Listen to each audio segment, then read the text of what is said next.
دەڵێیت لەباری ناوزڕاندن و شکاندنی شکۆی پێشمەرگە بە مەبەستی بانگەشەی هەڵبژاردن و مزایدەی سیاسی. لە هیچ کەسێک قبول ناکەم ناوی پێشمەرگە بە سوچی بێنن و بۆ بانگەشەی هەڵبژاردن بەکاربێنن.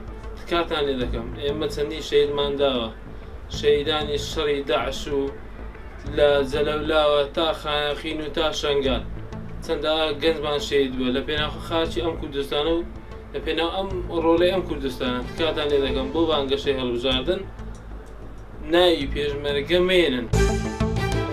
نابێت سوکایەتی پێشمەرگە بێ. پێشمەرگە شکۆی خۆی هەیە.